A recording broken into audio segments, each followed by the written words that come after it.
Pope Francis has said that all priests will be given the power to forgive what he called the grave sin of abortion. In the past, this could only be done at the level of bishops.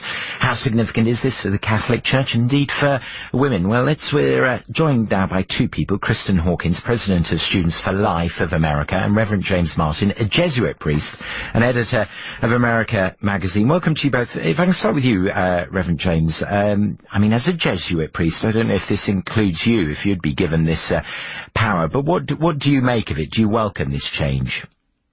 I do welcome it. It has to be put in perspective.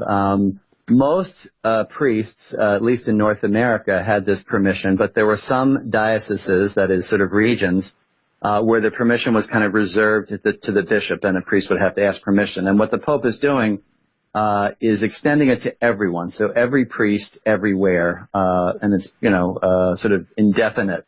So he's just giving this blanket universal permission, which is a real sign of mercy and welcome, I think. And so it's up to the individual priest and the individual case. Oh, that's right. But in other words, it's not up to the individual priest to say, oh, I'm not sure if I have the power or not to do this. It's something that all priests now have the authority to do. Have you ever been approached by a member of your parish and asked for forgiveness for a woman who's had a termination? Yes, without breaking confidence, yes, that's happened a couple times. And in those two cases, what did you do? Well, I would say a couple times. I don't want to specify. Each time the person was forgiven. Right. And, as I said, in North America, it's something that is granted to priests, or has been granted to priests already. Right. Let's bring in here Kristan Hawkins, President of Students for Life of America. Kristan, what do you make of this? Well, I thought it was a great sign to many women who are struggling in our church, who are sitting there every Sunday, as they deal with post-abortion syndrome. This is something that, we know a vast majority of American women have undergone an abortion at least once in her lifetime. Many of those women are Christians and they're Catholics. And so this has been a big concern, and this is something that, our priests have been always, urging, all members to seek confession, seek the sacrament of reconciliation.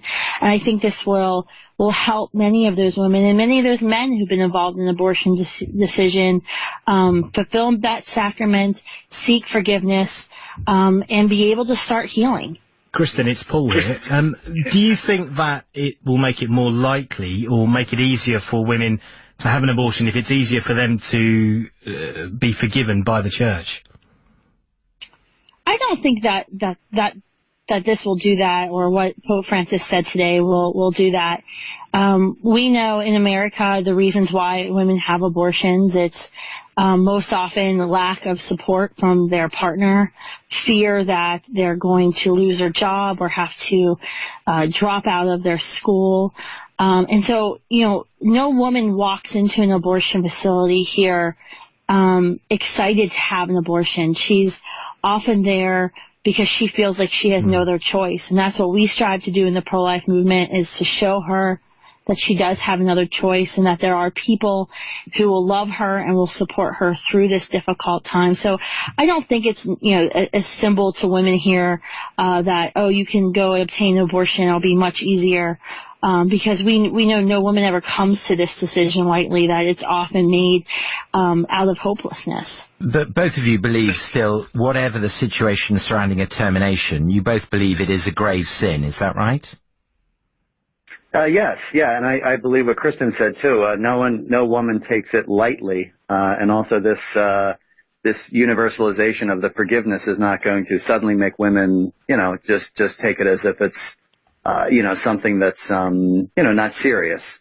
So it is a sin, and what the Pope is trying to do is, as Kristan was saying very aptly, welcome these women back, and men, who have supported them or sort of encouraged them, because a lot of these women do feel left out. They feel, in a sense, permanently excluded from the church, and that's what Pope Francis has been trying to do. The great theme of his papacy has been mercy, which includes forgiveness and welcome and inclusion, and I think this is a wonderful step. It really clarifies things for the Catholic faithful, and it also clarifies things for priests. You don't have to wonder anymore if you're one of the priests that, has or has not that authority.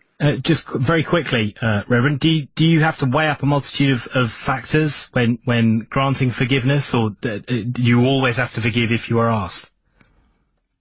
You have to consider the person's situation and, look at whether or not they're, truly sorry, if they understand the gravity of the sin. But the church never withholds forgiveness. I mean, as long as the person is repentant and is trying to not do it again, the church doesn't withhold that. Good to talk to you. Good to talk to both of you. Reverend James Martin, there, Jesuit priest and editor of America magazine. Also, Kristan Hawkins, president of Students for Life of America. And if you've got any views on that, do text us, +4.